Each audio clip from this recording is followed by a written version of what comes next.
Sehingga oleh pemula, oleh orang-orang ibtidai, pemula-pemula dalam hal belajar ilmu tajwid, mereka mesti berhadapan langsung dengan gurunya, karena tidak bisa ilmu itu dipelajari tanpa guru.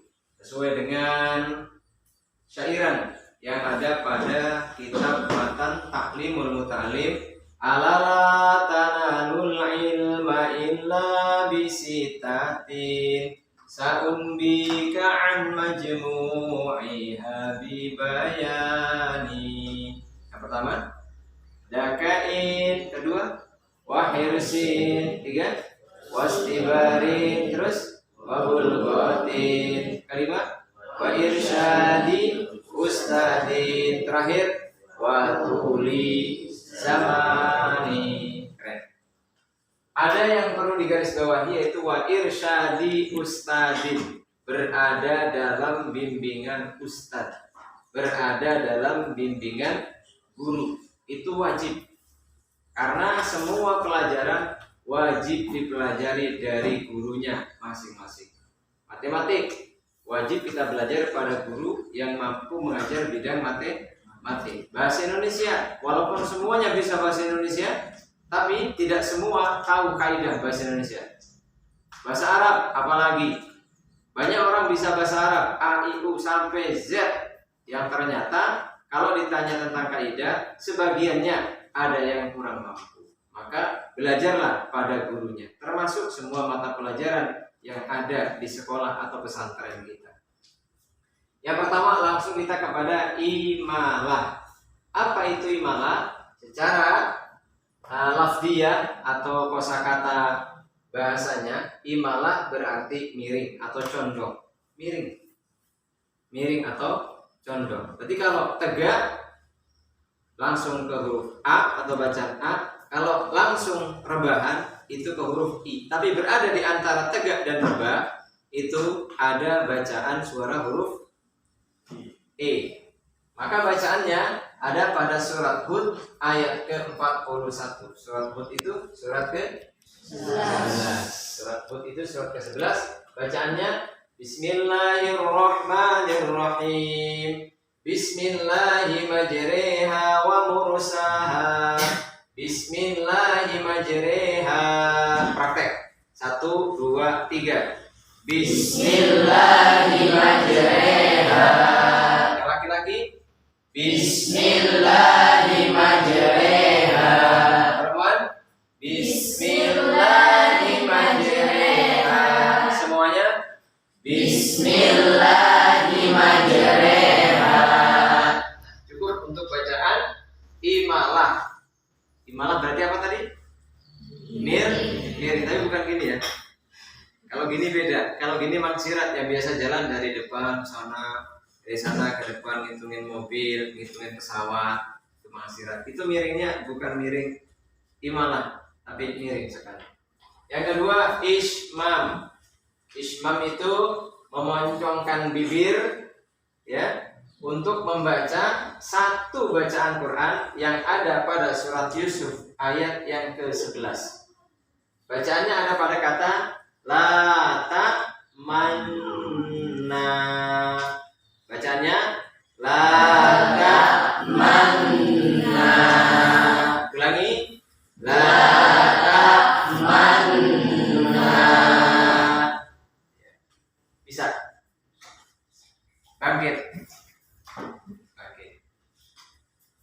Yang ketiga, bacaan tashil. Tashil itu awal katanya dari kata sahala yang bermakna ringan atau mudah. Maka kita ambil kesimpulan, berarti bacaan tashil itu bacaan yang diringankan pada kata-kata tertentu dalam Al-Quran. Pada surah Fussilat saja ayat yang ke-44.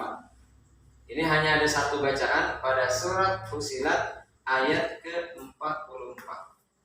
Di sini bacaannya kalau dilihat dari hurufnya, kita akan baca a jamiyyu wa arabiyyu.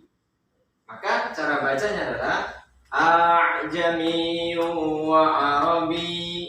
Baca a'jami wa arabi. 1 2 3. A'jami wa arabi. Bisa semuanya? Siap, bisa.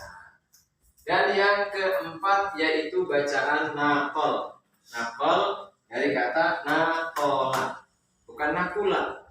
Kalau nakula itu nama jalan, tapi naqola. Naqola maknanya pindah. Kita pernah ngaji, kalau nggak salah di kitab Matan Bina. Nuqilat harakatud dalil ula summa udgimat fi dalisaniyati. Dulu pernah ngaji kayak gitu. Nuqilat dipindahkan harakatud dalil ula, harakat dal yang pertama, summa udgimat kemudian dimasukkan fi dalisaniyati pada dal yang kedua. Nah, kalau yang ini kita ambil kata nakolanya saja. Nakola bermakna pindah. Yang kemudian kita praktekkan untuk cara membaca surat Al-Hujurat ayat yang ke-11. Ayat yang ke-11.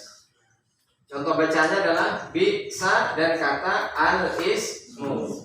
Bisal ismu. Bacaan awalnya, bacaan menurut harokatnya ada di sini. Cara bacanya adalah bisal ismu. Akan tetapi dengan cara nakol ada yang dipindahkan, berarti ada harokat yang dipindahkan. Ada harokat yang mesti harokatnya direlakan kepada huruf yang lain. Ada huruf yang mesti merelakan harokatnya dipindah kepada huruf yang lain. Yakni tadi yang kasroh adalah huruf hamzah, lamnya tetap sukun.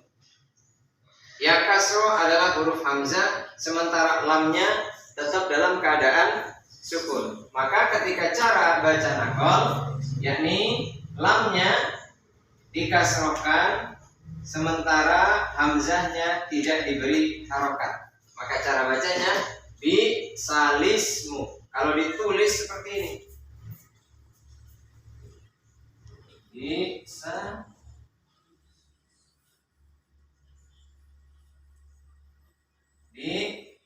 bisalismu.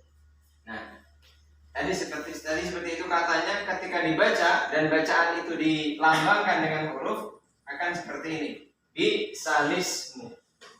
Bisalismu. Coba Agus, cara baca nakol, praktekkan. Bisalismu. Dari kata Bisalismu. bisalismu. Sebut-sebut, praktekkan cara baca imalah. Bismillahirrahmanirrahim wa mursaha. Salahuddin, praktekkan cara bacaan ismam. La ta'manna. Oke. Sri, mana Sri? Sri, coba praktekkan cara bacaan tashil. A'jami wa arabi. Coba suaranya dikencangkan dikit. A'jami wa arabi. Oke, bagus. Semuanya bisa?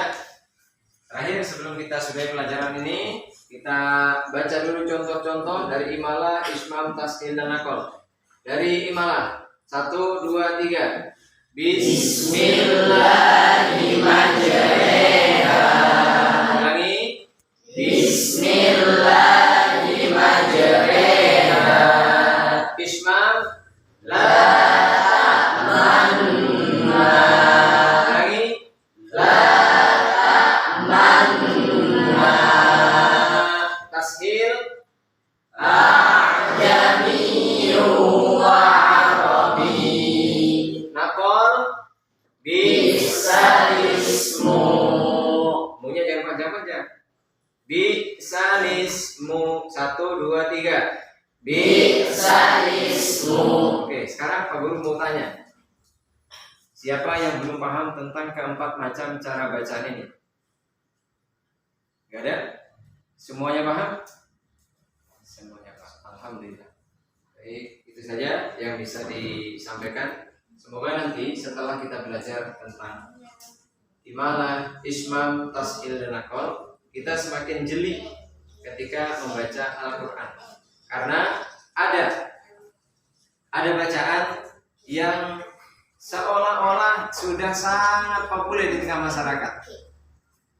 Sudah sangat populer di tengah masyarakat, yakni ketika khatib mengucapkan waladzikrullahi akbar, waladzikrullahi akbar. Laknya pendek. Tapi ada yang membaca karena kebiasaan waladzikrullahi akbar. Kesalahan macam ini walaupun sekilas tampak kecil, hanya memindahkan bacaan pendek menjadi panjang akan berakibat fatal kepada makna atau terjemahnya. Maka setelah mempelajari hal ini, semoga kita nanti semakin jeli, semakin teliti ketika membaca Al-Quran. Tidak sekedar membunyikan atau melafadzkan huruf-hurufnya, tapi salah terhadap panjang dan pendeknya. Terima kasih, itu yang bisa disampaikan. Wassalamualaikum warahmatullahi wabarakatuh. Waalaikumsalam.